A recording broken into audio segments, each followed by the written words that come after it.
Olá,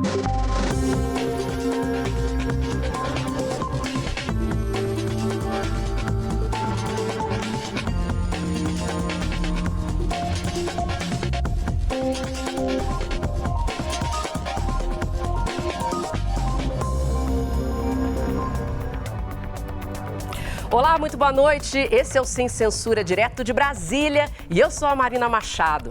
Eu começo o programa desejando que esta semana seja melhor que a semana passada. Eu realmente espero que hoje tenha sido melhor do que ontem e que em cada dia você e a sua família encontrem motivos de gratidão. Nós teremos 3 blocos, um convidado para lá de especial e 2 debatedores para lá de especiais. Aliás, eu lembro que vocês podem assistir aos programas anteriores, porque todos estão disponíveis na íntegra no aplicativo da TV Brasil Play e também nas nossas redes sociais, portanto, compartilhe e assista quantas vezes você quiser. E hoje, para participar do programa, recebemos o jornalista Alexandre Garcia, da TV Jovem Pan News, e o professor de História Militar, Sandro Teixeira. Muito obrigada pela presença de vocês dois aqui conosco. E agora vamos conhecer o nosso convidado. O Exército Brasileiro é uma das 3 forças armadas do Brasil. Ele é responsável pela defesa do país em operações terrestres. É também responsável pela garantia da lei, da ordem e dos poderes constitucionais. Em tempos de paz, as tropas do Exército estão continuamente preparando-se para atuar em situações de conflito ou guerra. Além disso, são empregadas para a defesa da faixa de fronteira, em conjunto com a Força Aérea e a Marinha.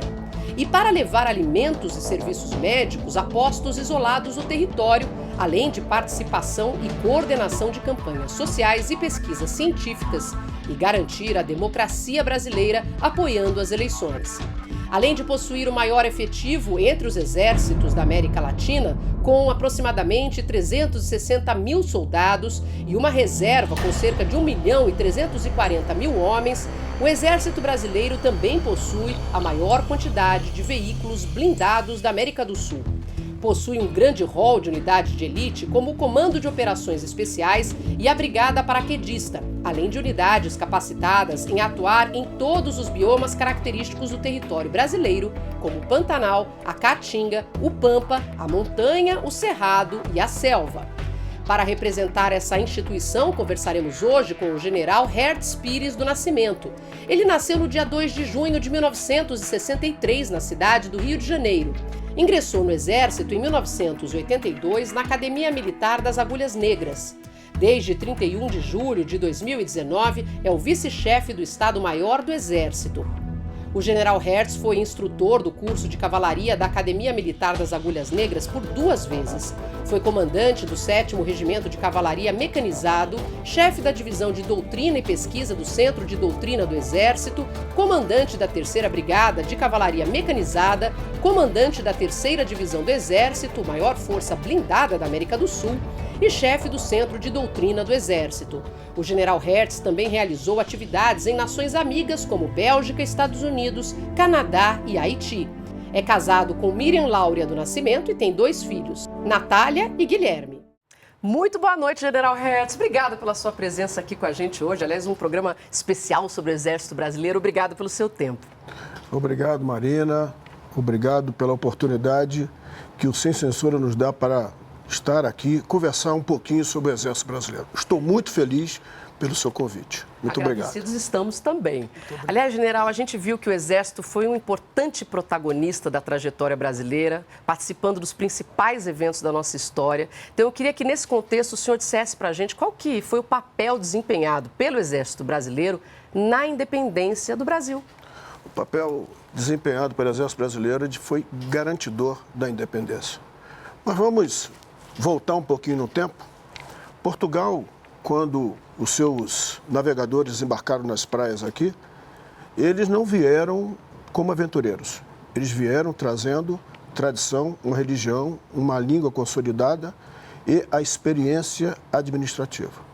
Por isso que, logo na sequência, eles tinham o objetivo de ocupar a terra e aprofundar a sua descoberta. Fazendo o quê? Dominando as bacias hidrográficas. Assim foi no Amazonas, a bacia do Amazonas, Negros, Solimões, a bacia do Paraguai e a bacia do Prata lá na frente, lá mais ao sul, embaixo, e fazendo o quê? Colocando seus marcos. E quais eram os marcos de Portugal? Os fortes, a construção dos fortes para dizer, esta terra tem dono. E a partir daí, começamos a criar e fortalecer uma identidade nacional com a tradição portuguesa, com a sua religião, como eu disse, com a sua cultura, trazendo para cá. Em 1649, no Nordeste brasileiro, começou a nascer o sentimento de nacionalidade, quando africanos, brancos e índios se uniram para aqui expulsar os holandeses que ocupavam aquela parte do território. E pela primeira vez, conforme rege na história, falou-se o verbete pátria. De lá para cá, após 300 anos de ocupação e criação de uma identidade nacional, chegamos a 1822, quando Portugal, querendo voltar à situação de colônia, um país que já era Reino Unido, Dom Pedro I resolve, então, proclamar a independência. Proclamada a independência, nós vamos entrar numa figura importantíssima da nossa história, o garantidor da nossa estabilidade naquele período, que é o nosso querido Duque de Caxias, o maior soldado do Brasil. E é ele que, enfrentando as rebeliões internas, é que vai pacificar, será o nosso pacificador, para que chegássemos depois, ao final do Império e avançando para a nossa República, temos uma nação consolidada, pronta para os novos desafios. Daí, este é o papel do Exército no período da nossa independência. Ele foi o grande garantidor de Guararapes até a proclamação da República, com a figura principal pós-independência, com o nosso Marechal, o Duque de Caxias. Muito obrigada. Aliás, gostei muito dessa visão, logo do início que o senhor deu, né, de ocupação das bacias hidrográficas. Nunca tinha atentado para esse lado da história. A visão geopolítica dele naquela época já era muito forte. Embora a expressão geopolítica não existisse, mas ele já tinha esse raciocínio de ocupar em profundidade o espaço.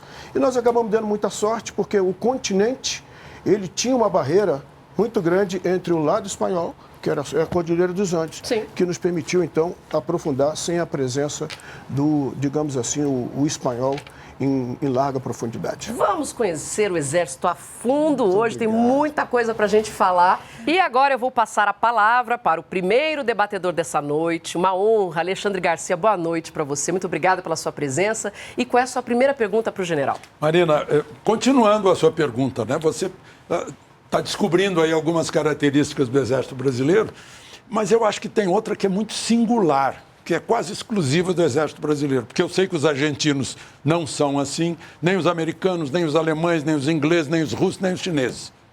É isso que o Exército chama de povo fardado. O Exército é o povo fardado. E demonstrou isso na Itália, né? Eu fui a Montese, meu Deus, quando souberam que eu estava no hotel, o povo veio todo, né? Me vendo como o retrato daqueles libertadores. E uma coisa que o William Vac descobriu, por exemplo, no livro dele, sumiram as japonas do Exército Brasileiro. Né? As japonas estavam abrigando os italianos e as italianas. Né? Essa convivência. Lá no Haiti foi um modelo, um exemplo. Né? Tropa brasileira de paz é tropa brasileira que se integra. Então, general, eu queria perguntar, e eu confesso que é uma coisa rara a gente entrevistar um general da ativa, né? Estamos fazendo isso hoje. General, por que essa característica? Qual é a origem dela? Alexandre, muito boa noite. Boa noite, Sandro, também. Nós somos extrato da sociedade brasileira. Quem está vestindo essa farda aqui neste momento passou por todas as dificuldades de um jovem que passa o seu período da sua juventude, a sua adolescência, até conseguir uma profissão. Eu coloco profissão, eu não disse carreira.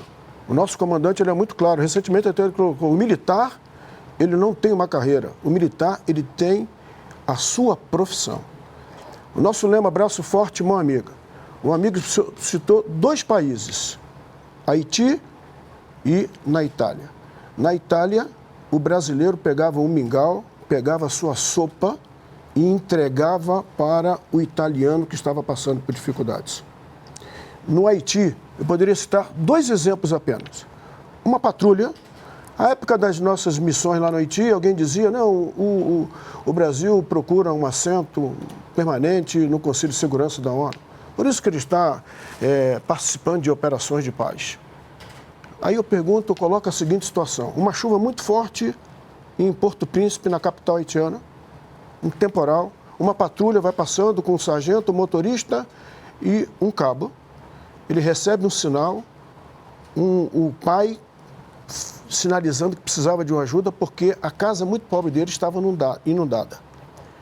O sargento para, entra na casa, encontra a mãe segurando uma criança, uma avó presente em cima de uma cama, ele resgata tudo, coloca na viatura do Exército e leva para um abrigo seguro para que eles pudessem passar a noite.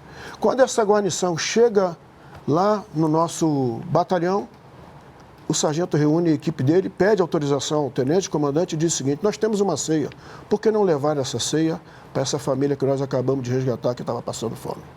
Aí eu pergunto, o sargento, ele está pensando em Conselho de Segurança da ONU ou isso faz parte da característica do brasileiro e naquele momento daquele cidadão que estava usando a farda? Outra coisinha, general, o senhor me perdoa a interrupção, mas outros exércitos estão percebendo agora aquilo que nós demonstramos na Itália. Integração, não importa a cor da pele, todo mundo junto. Exatamente. Né? Agora que estão começando. Né? Exatamente. Nós fomos exemplo. O Exército, ele valoriza o mérito, não importa a cor da pele. Aliás, Guararapes já mostrou isso, Já né? mostrou isso. A fusão das 3 raças e com resultado muito positivo em que a gênese do Exército Brasileiro expulsou um exército poderoso, um exército que tinha doutrina, organização, estrutura, logística e, utilizando uma tática Brasilis, assim vamos chamar, por meio de guerrilhas, acabou expulsando um exército tão poderoso que há 30 anos já estabelecia raízes. Todo batavo, né? Todo da mesma cor. Todo da mesma coisa, da mesma cor. Muito Agora eu quero passar a palavra ao nosso outro convidado, o professor Sandro Teixeira, que é historiador e estudioso da história militar do Brasil. É a sua vez, professor. Qual que é a sua questão para o general? Boa noite, Marina. Eu saúdo o general Hertz, saúdo ao Alexandre. Pegando gancho nessa ideia da identificação do Exército com o povo, a minha pergunta ao general seria um pouco como foi esse apoio popular à independência, porque existe o grande mito de que a independência foi uma independência feita sem sangue, mas a gente sabe que não foi assim quando a gente se debruça sobre o estudo da história militar brasileira e da guerra de independência. Então, minha pergunta é nesse sentido, como se dá esse apoio popular a esse nascente Exército Brasileiro institucionalizado? Não já aquele exército presente desde o Guará, mas já institucionalizado em 1822 e 1824. Em 1824, pela primeira vez, o Exército Brasileiro aparece na Constituição do Estado. É interessante que, quando começou todo aquele movimento, o comandante em chefe das armas da corte queria sequestrar o Dom Pedro I e os seus familiares e levar para Portugal. Quando o povo tomou conhecimento desse fato, eles partiram para os quartéis. De uma hora para outra, começaram a apresentar como voluntários para servir e para defender o imperador. O comandante de força foge para Niterói e, na sequência, embarca para Portugal. Então, isso dá um exemplo do apoio que o Exército teve. E assim foi em todas as atividades de pacificação que o Caxias exerceu após a independência e que o Caxias ele tinha uma característica essencial. Ele sempre solicitava para acumular o comando em chefe das tropas presentes e a presidência da província. E por que isso? Porque ele queria ter o poder político para acelerar a paz. Então, ele já estabelecia, já chegava prometendo a pacificação. Ele vinha com a finalidade, eu vim pacificar. E oferecia o poder da anistia, porque ele tinha o poder político. E isso era a grande chave que ele tinha de anistiar os revoltosos. Posso dar uma notinha nisso? Por não. Na luta pela independência, teve a primeira mulher a ser recrutada, só que o Exército nem sabia que ela era mulher. Maria Quitéria. Isso foi em 1823 em Salvador. Em Salvador, exatamente. Eu tenho uma nota sobre isso que o general está dizendo, e ele colocou o exemplo muito bem do Duque de Caxias, da Revolução Farroupilha. ao final da Revolução Farroupilha, há uma carta da liderança farroupilha muito interessante, numa qual um líder falando com o outro diz: urge eleger o Marquês de Caxias para o Senado do Império, pois não há melhor amigo do Sul que ele. Os vencidos o selecionaram para representar aquela província. Tanto foi no Maranhão, quanto foi no Rio Grande do Sul. O Caxias tinha essa habilidade. E, voltando à minha colocação anterior, quando, em Minas Gerais, ele não teve o poder de presidente da província, o poder político, o que aconteceu? O presidente local começou a castigar politicamente ou fisicamente os vencidos. E Caxias manda, então, uma carta ao ministro da Guerra, José Clemente de Souza, para dizer o seguinte: não concordo com isso, porque não foi isso que eu acordei com o presidente da província. A anistia faz parte do nosso processo de pacificação. Então vejam a personalidade do nosso Caxias. Realmente ele é um soldado da pátria. Totalmente fora da discussão agora, como é gostoso ver que uma pessoa que integra um cargo entende a história de onde ela veio. Quantas vezes você vai questionar uma pessoa e ela entende deste momento, mas o senhor tem um conhecimento do que te traz até aqui hoje, né? Do que traz o Exército Brasileiro até aqui hoje. Então, parabéns por esse investimento no conhecimento da história do Exército. Muito obrigado, muito obrigado. Olha, eu vou seguir agora para mais uma rodada de perguntas com os nossos debatedores. Alexandre Garcia, por favor. Bom, o Exército, no seu início, eu sou do Rio Grande do Sul, eu sei que se concentrou bastante, e hoje tem um número grande de blindados por lá, porque havia um inimigo potencial, que era a Argentina, né? 50 séculos, 500 anos de rivalidade e tal. Só que hoje a gente sabe que o perigo é a Amazônia. A cobiça do mundo está na Amazônia. A Amazônia com toda a riqueza, né? E com os amazônidas, que são os brasileiros que lá estão, são 25 milhões. O Exército pensa, diante desse calor do mundo, de inclusive criar narrativas sobre a Amazônia, inventar notícias. O Exército pode ter uma presença maior na Amazônia, garantidora da nossa soberania? A partir da década de 90, o Exército começou preocupado com a questão da Amazônia, porque ele é um espaço imenso. Só quem já operou, quem vive, quem trabalha lá, consegue compreender as dificuldades daquele teatro amazônico. Mas a partir da década de 90, o Exército começou a transferir algumas unidades do Rio de Janeiro e do Rio Grande do Sul.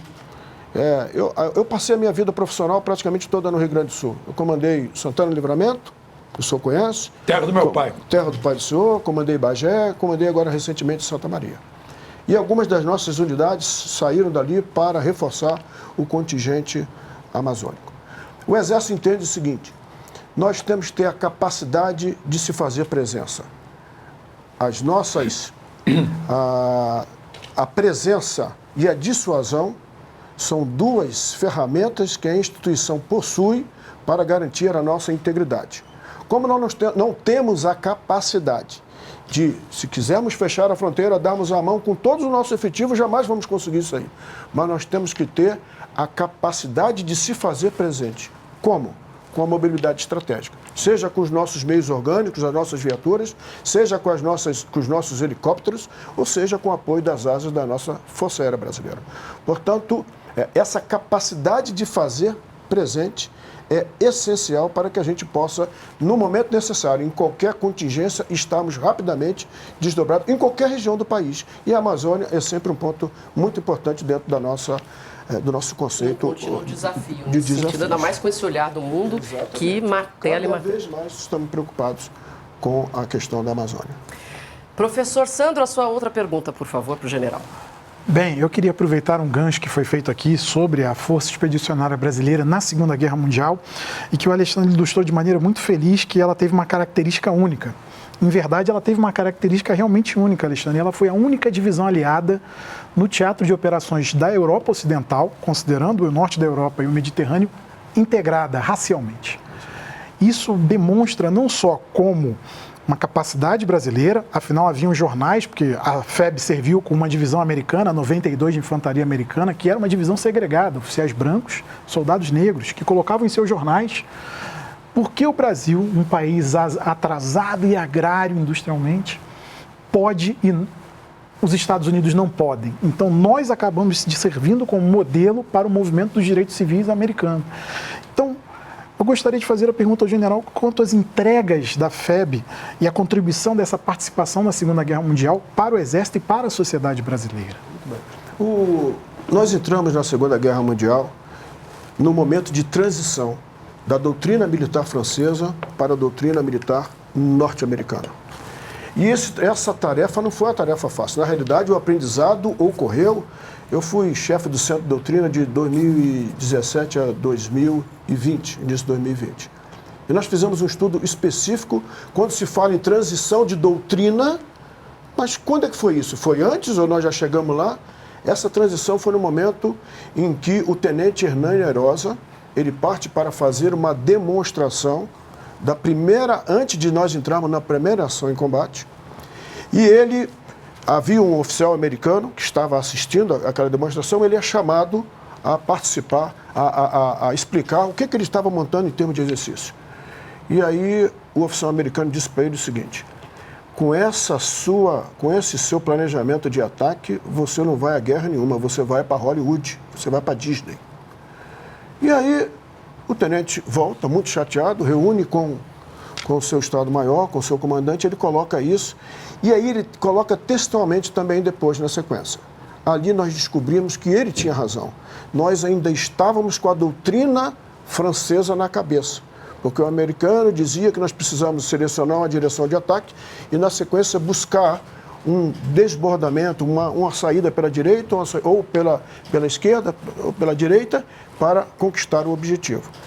Quando veio a apresentação para o general Mark Clark, foi um show. Ele acabou dando um espetáculo e ali foi considerado que a nossa tropa estava preparada para entrar em operações. Com essa tropa rompemos a linha gótica. E com essa tropa rompemos a linha gótica. Então, veja bem, a primeira consequência, a mudança da nossa doutrina. Segunda consequência, o Exército voltou muito respeitado, porque levamos uma população que saímos de uma situação, para um local distante, 15 dias de viagens, 25 mil homens, e voltamos com uma nação, a única que representou na Segunda Guerra Mundial, a América do Sul, vitoriosos, com o nosso moral lá em cima, e aquela recepção da chegada no Rio de Janeiro aqui mostra o carinho da população brasileira. Exigindo aqui democracia. E exigindo a democracia, exatamente. Olha, não perca, porque já já nós vamos ter uma interatividade especial com o Cabo Max. Você sabe quem que é o Cabo Max? Não sabe, mas vai conhecer daqui a pouquinho aqui no Sem Censura. A gente vai para um rápido intervalo, é super rápido. Fique com a gente, tem muita coisa boa vindo por aí. Até já.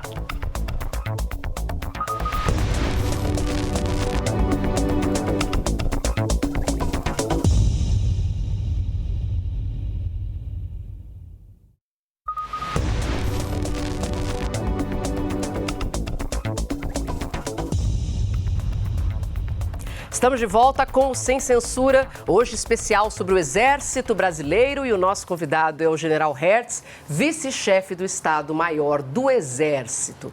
General, a gente sabe que a profissão militar é repleta aí de desafios, momentos de abnegação.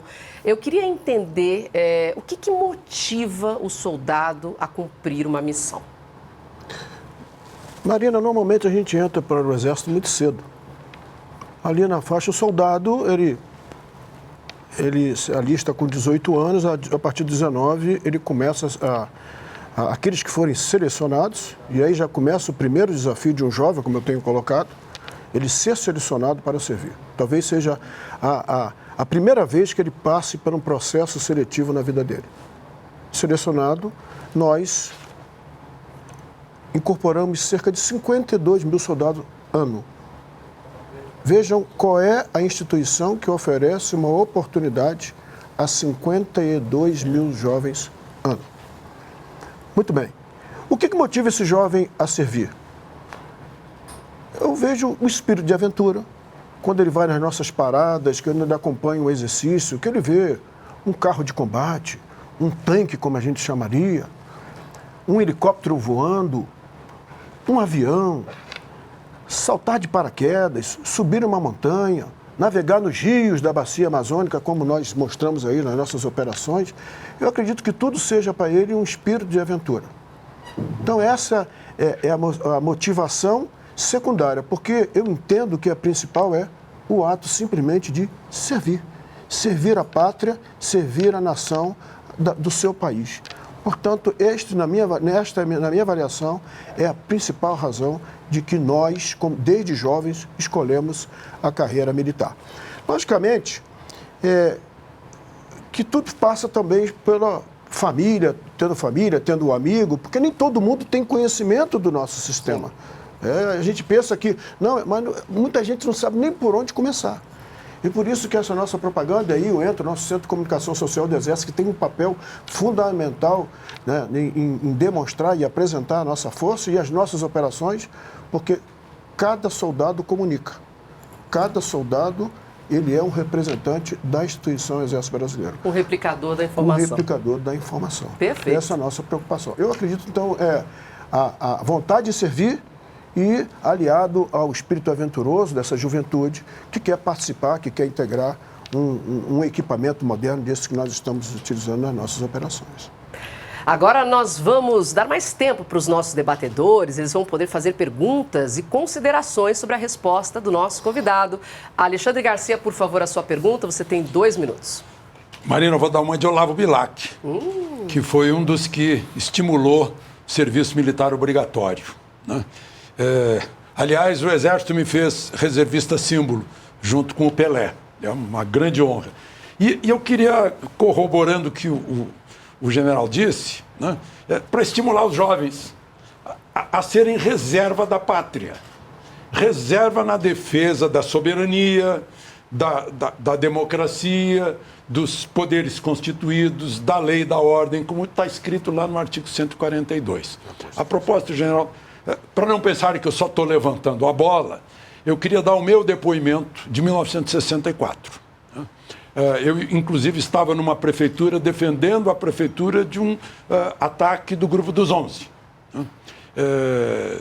Civil, com meus 24 aninhos de idade, mas sabendo o que estava acontecendo. Eu vi, primeiro, quando não atacaram a prefeitura, atacaram o padre vigário. Quando viram que a prefeitura seria defendida, atacaram o padre vigário. Por quê? Porque começou no púlpito. O púlpito estava assustado com o avanço de uma ideologia. Depois foi para os jornais. Os jornais pegaram a causa. Aí, por causa dos jornais, as ruas ficaram cheias de gente defendendo tradição, família e propriedade. E só lá no fim, né, um general desceu de Juiz de Fora e aconteceu o que aconteceu em 1964. Estão fazendo uma narrativa e mudando isso, mas isso eu vi, eu sou testemunha disso. Então, eu queria perguntar para o senhor, né, esse espírito que eu senti na infantaria, né, de ordem, de democracia, sobretudo de respeito à lei e à Constituição, como é que está esse espírito dentro do Exército? General, o senhor tem 2 minutos para responder. Alexandre, recentemente eu participei de uma solenidade de entrega de espadas.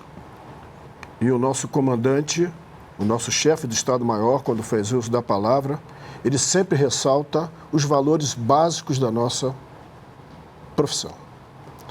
Permanece, o Exército Brasileiro é o mesmo de sempre, os nossos valores são imexíveis.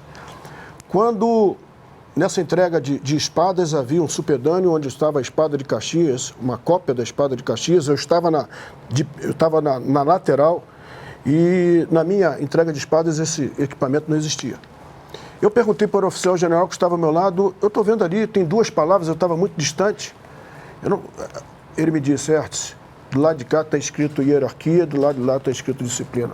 Portanto, 2 hastes do mesmo tamanho, sustentando a espada de Caxias. O Exército Brasileiro é baseado nos seus valores. Espada essa que, originalmente, a espada original esteve aqui no dia 25 de agosto. No dia 25 de agosto, exatamente. Ela está lá no Rio de Janeiro, no Museu Histórico e Geográfico, e ela veio para cá para participar da cerimônia do nosso Dia do Soldado. Então, o Exército, ele é baseado nos seus valores, preserva os nossos militares da reserva, respeitamos todos eles, respeitamos as nossas escolas, enfim, tudo aquilo que é sagrado dentro e regido pelos nossos regulamentos, nós fazemos parte de, no nosso dia a dia, enfatizar aqueles que estão começando, aqueles que estão entrando na carreira, dentro das nossas escolas, dentro dos nossos valores, os valores militares, em que as nossas tradições, os atos de heroísmo dos nossos heróis é que fazem que seja o Exército permanente, vocacionado para a defesa da nossa pátria e dos valores cristãos da nossa sociedade. Alexandre, você tem agora 1 minuto para comentar as palavras do general. Pois é, nos dias de hoje tem muita gente que acha, né, as vivandeiras de quartel, como chamou Castelo Branco, né, que acha que está misturando a disputa política com a ordem e as instituições nacionais permanentes, né? E a gente sabe também que não há alteração da ordem se as Forças Armadas não permitirem, que são os que têm a arma na mão, que têm o poder de fogo, vamos dizer assim, na mão. Então, o que o senhor diria para essas pessoas aí que falam em o Exército vai intervir, vai fazer, vai acontecer? O que o senhor diria para essas pessoas? Alexandre, recentemente eu estava numa roda de amigos, vários civis, e eles entraram numa discussão política, eu estava ouvindo, apenas ouvindo ali a conversa com eles. E um chegou e falou assim, Artes, e você, qual é a sua posição? Eu disse para ele com muita clareza, olha, se você quiser conversar sobre programas estratégicos do Exército, sobre aquisição de viaturas blindadas novas, sobre novos helicópteros, nós podemos conversar sobre esse assunto aí. Eu acho que cada um tem a sua posição, tem a sua preferência política. Eu prefiro tratar de assuntos profissionais. Esse assunto de política não une, muito pelo contrário, ele só desune, porque cada um tem a sua preferência entre discussões A e B e a gente pode simplesmente perder até a amizade por causa disso. Então eu procurei me afastar dessa discussão que eles estavam entrando lá naquele ambiente. Professor Sandro, chegou a sua vez de fazer uma pergunta, lembrando que você também tem 2 minutos. Bem, muito obrigado, Marina. Eu perguntaria ao general, considerando o Exército como povo em armas, a gente tem observado, por exemplo, na guerra da Ucrânia, eu li recentemente uma entrevista do chefe do Estado-Maior Conjunto ucraniano, no qual 25% do Exército ucraniano hoje são mulheres, lutando contra a agressão russa. Então, gostaria de perguntar, porque tivemos, como bem citado, de maneira feliz aqui pelo Alexandre, o exemplo de Maria Quitéria. Eu gostaria de perguntar como se dá a integração da mulher no Exército. Como tem sido esse papel e como tem sido isso, uma vez que o Exército é parte da sociedade, é o povo em armas. Como eu disse inicialmente, nós somos um extrato da nossa sociedade. O corpo feminino teve a sua primeira participação a partir da Segunda Guerra Mundial, quando nós encaminhamos junto à FEB 73 enfermeiras. Então ali foi o marco. Mais tarde, em 1992, a mulher passou a ingressar no quadro complementar de oficiais na antiga Escola de Administração do Exército, que agora é Escola de Saúde e Formação Complementar do Exército, lá na Bahia. E recebemos mulheres na nossa escola no IME, agora na própria Academia Militar, vindo da Escola Preparatória. No ano passado nós tivemos a formatura da primeira turma feminina de oficiais do quadro de material bélico e do serviço de intendência. Nós temos as nossas engenheiras militares, do quadro de engenheiros militares do nosso Instituto Militar de Engenharia, a Escola de Sargentos de Logística, que também temos o segmento feminino, e a nossa integração, ela é perfeita. O segmento feminino veio a agregar muito em qualidade, em dedicação, em profissionalismo ao desenvolvimento das nossas tarefas. Não houve solução de continuidade nenhuma, muito pelo contrário. Todos os exércitos modernos do mundo têm no seu corpo o segmento feminino. E isso, para nós, também é um motivo de muita satisfação, porque estamos, como eu disse, integrados na sociedade como um todo, sociedade brasileira. Antes de passar a palavra para o professor, vou eu fazer uma nota. Para quem tiver interesse em ler também sobre a atuação das mulheres no Exército, vale ler A Guerra Não Tem Rosto de Mulher, falando da trajetória das soldados russas na Segunda Guerra Mundial, que é um trabalho maravilhoso e até hoje fui marcada por essa leitura. Professor Sandro, agora sim, 1 minuto. Um livro fantástico, uma lembrança muito feliz de sua parte, Marina.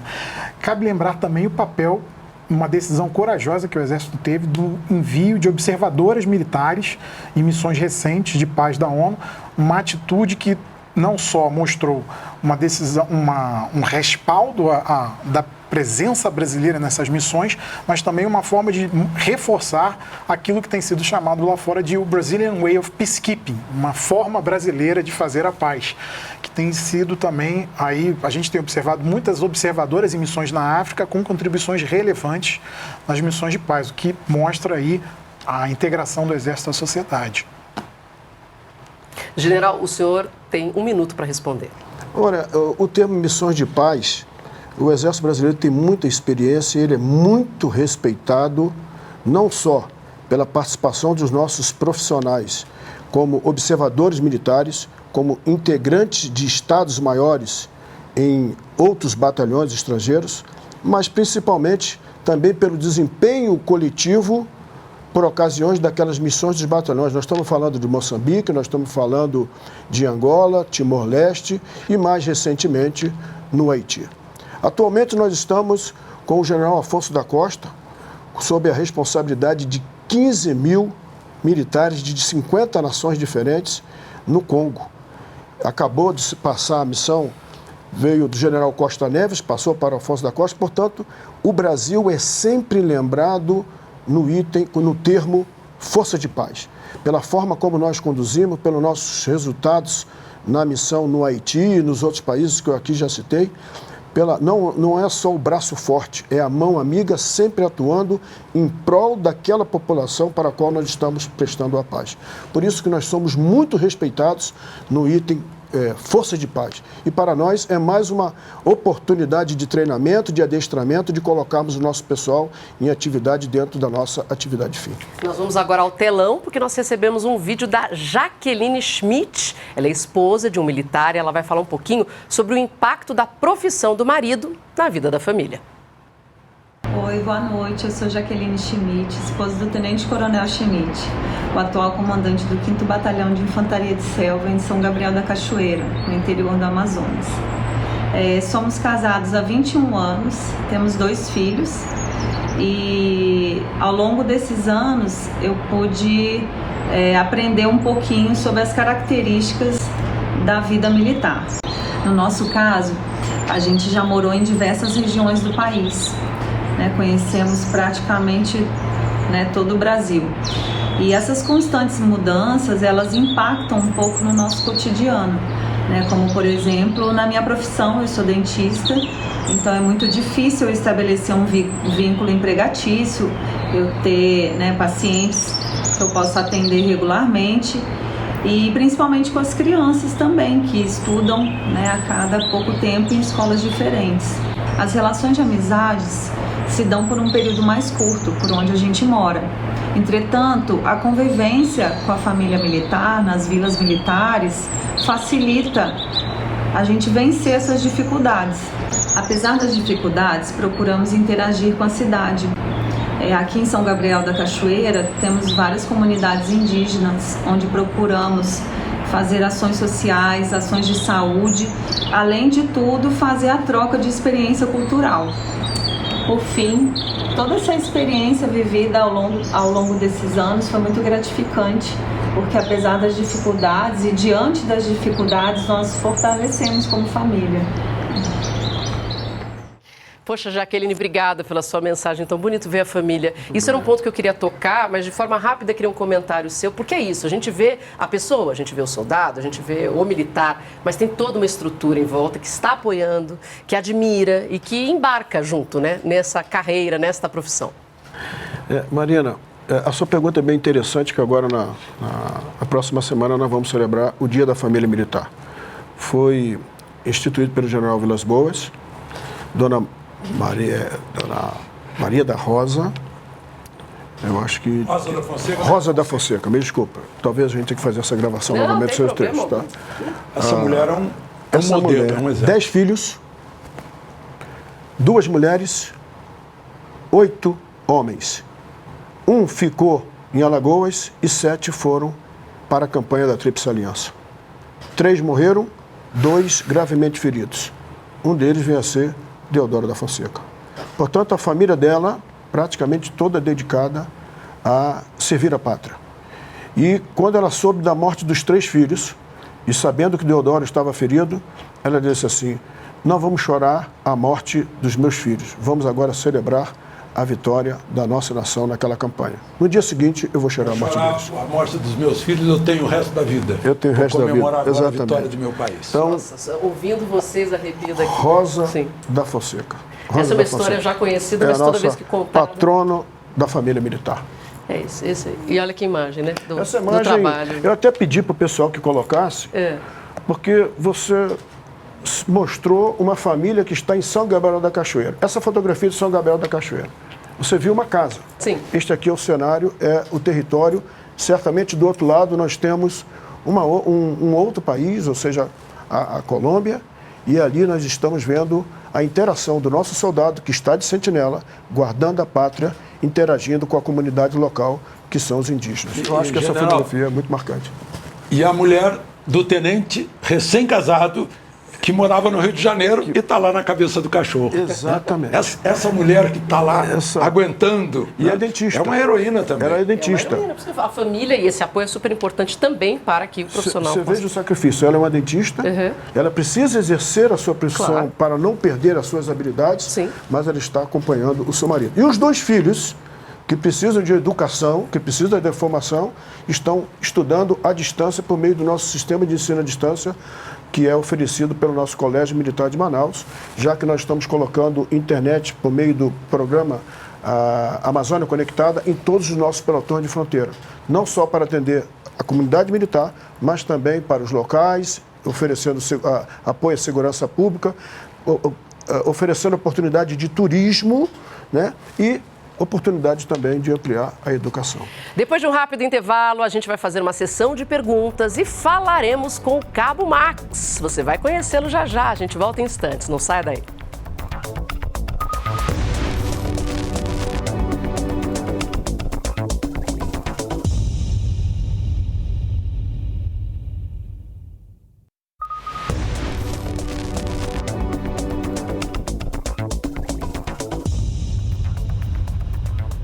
O Sem Censura está de volta. O nosso tema de hoje é o Exército Brasileiro e o nosso convidado é o General Hertz. General, a gente recentemente teve datas aí importantes. Teve o Dia do Soldado, o Bicentenário da Independência e os 77 anos da FEB. Qual deve ser a visão de futuro do Exército? Essa pergunta é muito interessante. Um exército moderno, muito bem equipado, com capacidade de fazer presente, dissuasor, com liderança forte em todos os níveis, com formação profissional contínua, que é oferecida pelas nossas escolas, nossas excelentes escolas, junto à população brasileira, como eu disse inicialmente, daquela que nós somos extrato da sociedade, e capaz de respaldar as decisões soberanas do Estado brasileiro. Este é o Exército moderno que nós estamos buscando por meio do trabalho que nós desenvolvemos no Estado-Maior do Exército, em parceria, todo o Exército envolvido, para o Exército que está em permanente transformação. Porque a transformação, ela pode ter uma data limite para conquistarmos objetivos, mas ela tem que ser contínua.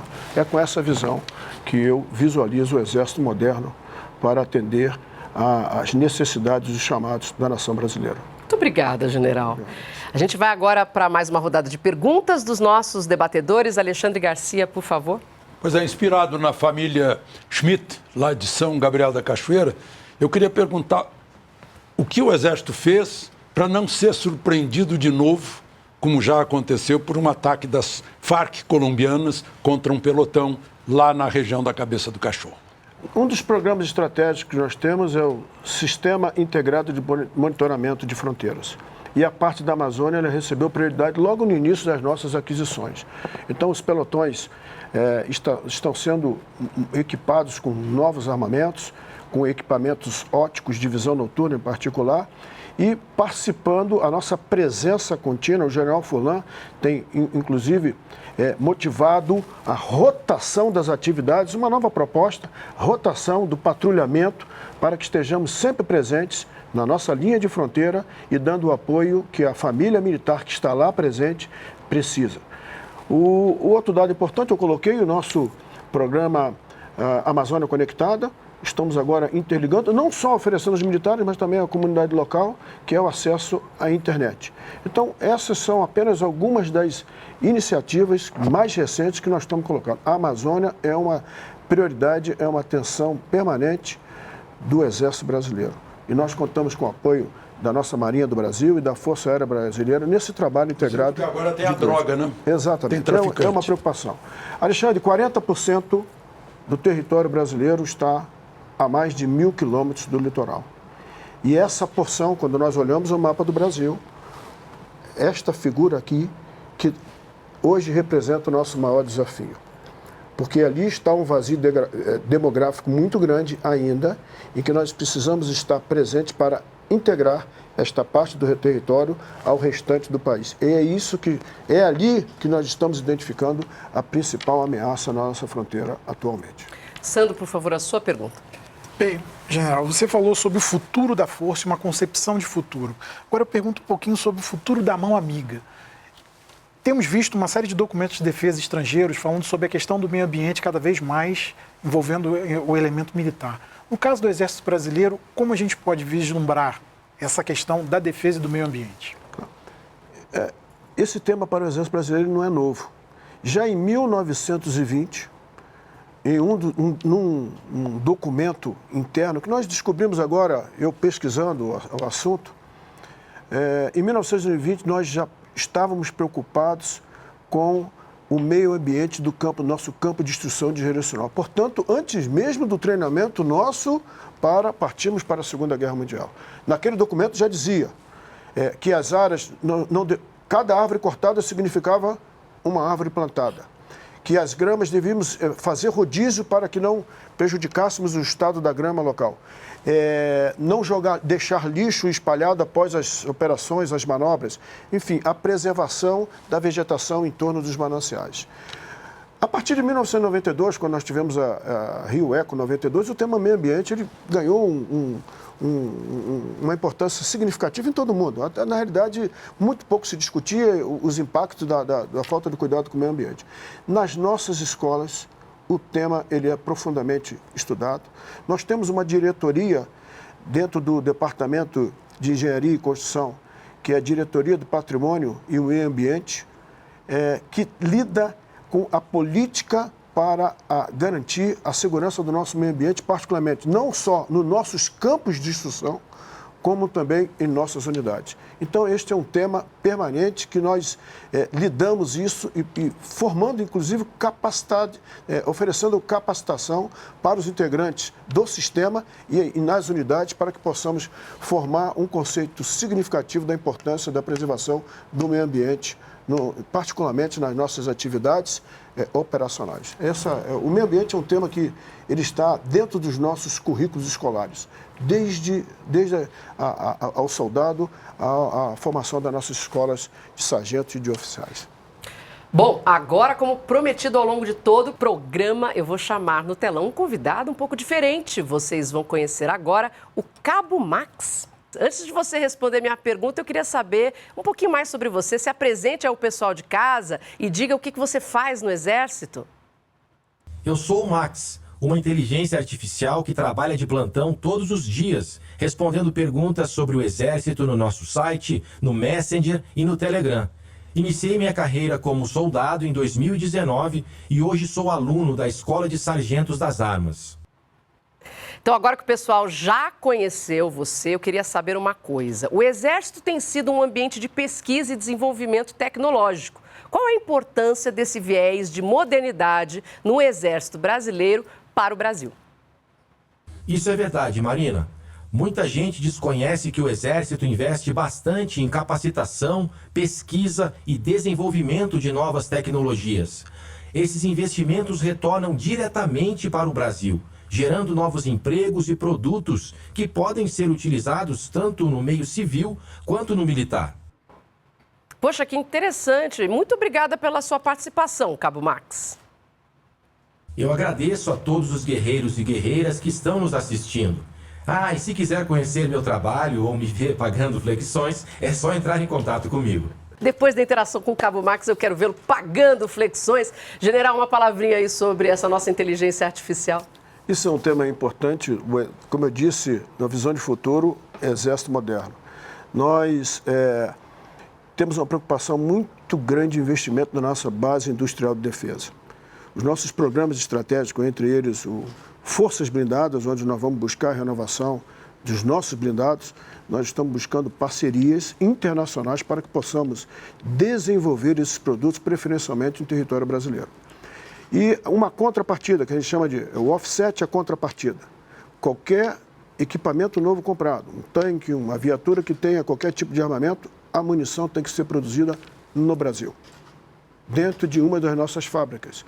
E nós temos a nossa indústria de material bélico, a Embel, em que oferecemos para que se forme a parceria, porque vai facilitar até mesmo pelas licenças ambientais de uma indústria que venha de fora para tentar adquirir, instalar uma fábrica aqui dentro. Isso, sem dúvida nenhuma, vai ser um passo significativo para o fortalecimento do nosso sistema de ciência e tecnologia do Exército Brasileiro. Estamos chegando ao final do programa, mas eu tenho um tempinho para aquela perguntinha final curtinha, com respostinha curtinha, Alexandre Garcia. Mas, em primeiro lugar, uma informação, né? Por que Max e não Zé, né? Por causa do Max Wolff, nosso herói lá. Nosso herói, é isso mesmo. Importante colocação. É isso General, mesmo. eu acho que muita gente está curiosa. No meu tempo de quartel, só tinha homem. Só tinha banheiro para homem, aqueles chuveiros coletivos, só tinha e alojamento para homem.